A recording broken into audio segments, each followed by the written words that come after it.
বাড়িতে বসেই যেন হিমালয়ের মতো ঠান্ডা উপভোগ করতে পারছি। যেমন ঠান্ডা তেমন বাতাস। এই মজার জিনিসগুলো উপভোগ করতে করতে সারাটা দিন কোন কোন কাজে কাটিয়েছি সব কিছু মিলিয়েই থাকবে আজকে একটা ছোট্ট ভিডিও।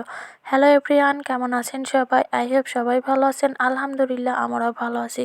আজ 2টা দিন আবহাওয়া আবার খারাপ হয়ে গেছে। এত পরিমাণে খারাপ হচ্ছে যে দিন দিন যেন তাপমাত্রা আরও কমতে শুরু করেছে। আজ সকালে হালকা পাতলা একটু রোদ বেরিয়েছিল। রোদ দেখে তো একটু স্বস্তির নিঃশ্বাস ফেলেছিলাম। কিন্তু কিছুক্ষণ পরে আবার রোদ বন্ধ হয়ে যাওয়াতে পরবর্তীতে বাতাস শুরু হয়েছে। এত পরিমাণে বাতাস হচ্ছে যেন মনে হচ্ছে আমরা গ্রামে বসে হিমালয়ের মতো ঠান্ডা উপভোগ করতে পারছি। যেমন ঠান্ডা শুরু হয়েছে তেমন কিন্তু সঙ্গে বাতাসও হচ্ছে। আর এত ঠান্ডার মধ্যে কিন্তু মানুষজন না, পশু পাখিও কিন্তু অসুস্থ হয়ে পড়ছে। আমার বাড়িতে যেহেতু অনেকগুলা ব্রয়লার মুরগি আছে, আর এই ঠান্ডার কারণে ব্রয়লার মুরগিগুলো আজকে সকাল সকাল জবাই করে নিব। অলরেডি 3টা মুরগি ছিল, সেই মুরগি 3টা জবাই করে কেটে কুটে একদম পরিষ্কার করে নিয়ে চলে এসেছি। এখান থেকে কিছু মাংস রান্না করব আর বাকি মাংসগুলো ফ্রিজে প্যাকেট করে রেখে দিব। বাইরের আবহাওয়া দেখে মনে হচ্ছে এইমাত্র ভোর হলো, কিন্তু একদম বেলা অর্ধেক হয়ে গেছে, এটাও কিন্তু একদম বোঝার উপায় নেই।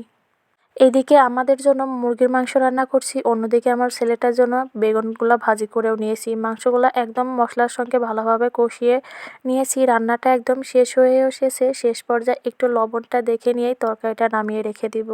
রান্নাবান্না শেষ পর্যায়ে এসে আমার শ্বশুর আব্বা বায়না ধরেছে সে মুরগির মাংসের সঙ্গে রুটি খাবে। তার জন্য আবার এখানে রুটি বানানোর জন্য প্রস্তুতি নিচ্ছি। আটাগুলো তো আগে থেকেই মেখে রেখেছিলাম, এবারে এখানে বল বল করে শেপ বানিয়েও নিয়েছি। এখন পালা শুধু এক সাইডে রুটি বানানো আর অন্য সাইডে রুটিগুলো সেঁকা। মাটি চুলাতে রান্নাবান্না করলে আরামসে বানানোও যায়, আবার রুটিগুলো এক হাতে সেঁকে নেওয়া যায়। এখানে কিন্তু কোনো মানুষেরই হেল্প লাগে না, একাই কিন্তু সমস্ত কিছু করা যায়। তাড়াহুড়ো করে রুটিগুলো বানাতে যেয়ে আজকের রুটিগুলো একটাও ফুল ছিল না, পরবর্তীতে রুটিগুলো একে একে পুড়ে যাচ্ছিল।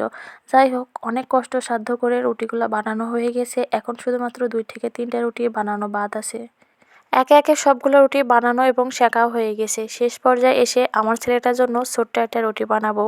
আমি যেদিন রুটি বানাই সেদিন আমার ছেলেটার আবদার থাকে তার জন্য যেন ছোট্ট একটা রুটি বানাই।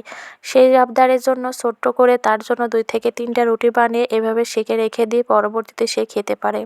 রান্নাবান্না শেষ করে বিকেল টাইমে এসে এদিকে তাকে একটু কিছু খাবার দিয়েছি। এবার আমি দুপুরে খাবারটাও একটু খেয়ে নেব। আজকে যেহেতু মুরগির মাংস রান্না করেছি, সঙ্গে রুটিও বানিয়েছি, এটা দিয়ে এখন খুব আরামসে বসে দুপুরে খাবারটা খেয়ে নিব। এত পরিমাণে ঠান্ডা পড়ছে, এই ঠান্ডার মধ্যে মুরগির মাংস রান্না করার সঙ্গে সঙ্গে একদম যেন জমাট বেঁধে যাচ্ছে।